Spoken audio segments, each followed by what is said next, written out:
diputadas, diputados, con el permiso de la presidencia, medios de comunicación que nos acompañan. La historia de México está vinculada a diferentes etapas marcadas por luchas por la construcción del país y del Estado mexicano bajo principios de libertad, soberanía, justicia e igualdad. Pese a ello y aún con los avances logrados, queda mucho por hacer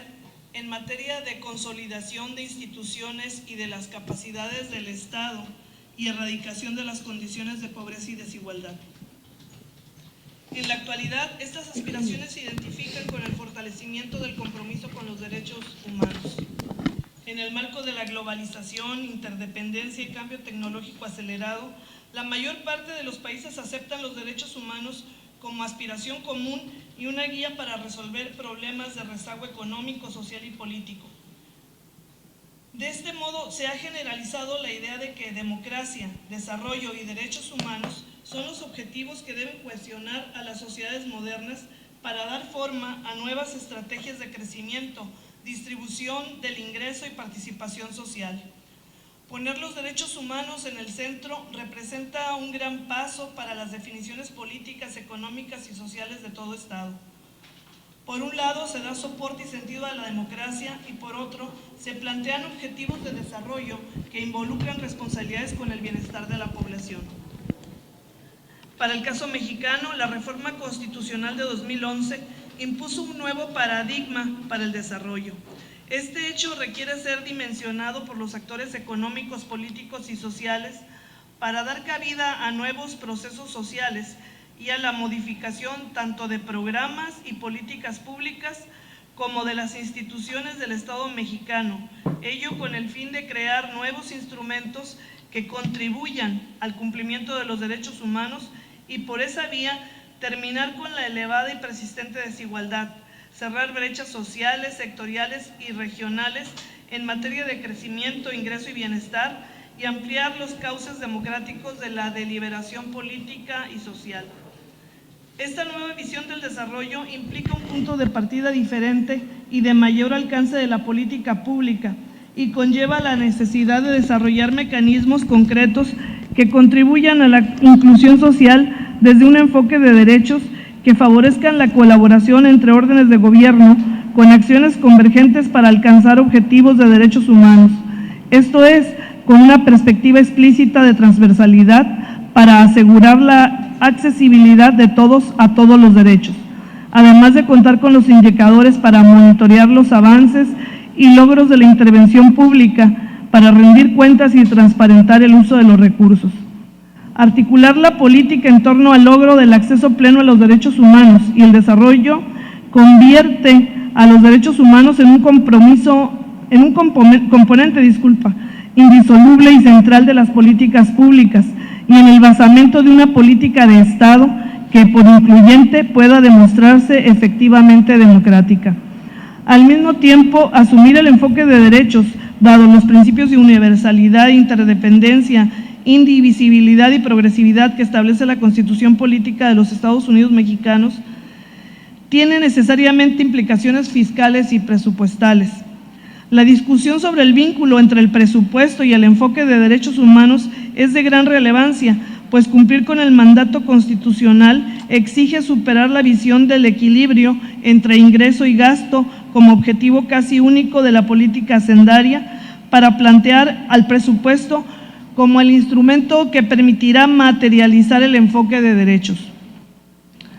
Repensar el ingreso y el gasto gubernamentales bajo el enfoque de derechos implica definir un nuevo punto de partida y obliga a transformar el diseño de las políticas y acciones públicas. Exige ir más allá de la acción de las instituciones a las que tradicionalmente se les ha considerado como el núcleo de la problemática de derechos humanos, como lo es la procuración, impartición y administración de justicia, para reformar el Estado y en particular los instrumentos que inciden en la materialización de otros. Y es precisamente el tema del veto parcial al decreto 2620, mediante el cual se expide la Ley de las Personas, Pueblos, Comunidades Indígenas y Afromexicanas del Estado, siendo que los pueblos y las personas indígenas y afromexicanas constituyen uno de los sectores de la sociedad que requiere mayor atención para su desarrollo económico, político, social y cultural. Por ello, es necesario construir en el Estado una cultura de respeto, tanto a sus derechos individuales como a los que adquieren como miembros de una comunidad. Hay que reconocer la urgente necesidad de respetar y promover los derechos de los pueblos indígenas, firmados en tratados y acuerdos. Eso no puede estar a discusión de ningún tipo. Convencida de que si los pueblos indígenas controlan los acontecimientos que los afecten a ellos, podrán mantener y reforzar sus instituciones, cultura y tradiciones y promover su desarrollo de acuerdo con sus aspiraciones y necesidades. Ahora bien, en relación con el veto parcial al decreto 2620, emitido por el gobernador del Estado, en el cual menciona que la ley de las personas, pueblos, comunidades indígenas y afromexicanas del Estado incumplió con el artículo 16 de la Ley de Disciplina Financiera de las entidades federativas y municipios,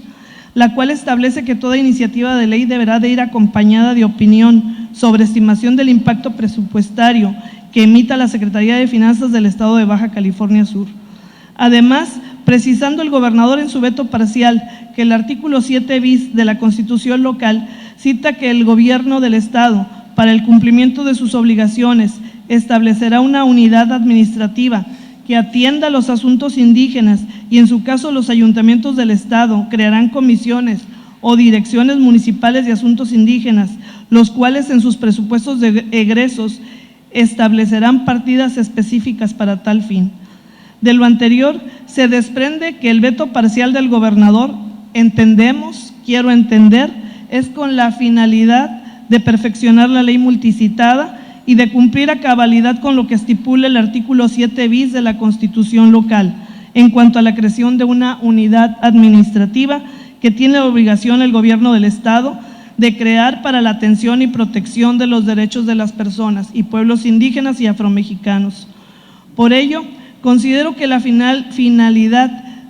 de que entre en vigor la ley en comento el 1 del 2020 es precisamente para que consiga la viabilidad financiera que requiere. Tengo la plena certeza, seguramente la mesa directiva turnará este veto como así está establecido, que con base en ello trabajaremos en este Congreso porque en las partidas presupuestales de los proyectos de ley de egresos para el ejercicio fiscal 2020 que envíen al Congreso los ayuntamientos y el propio gobierno del Estado, aplicaremos esta previsión a efecto, como vuelvo a repetir, que se atienda a este importante sector de la población de Baja California Sur. Es cuanto, Presidenta. Gracias.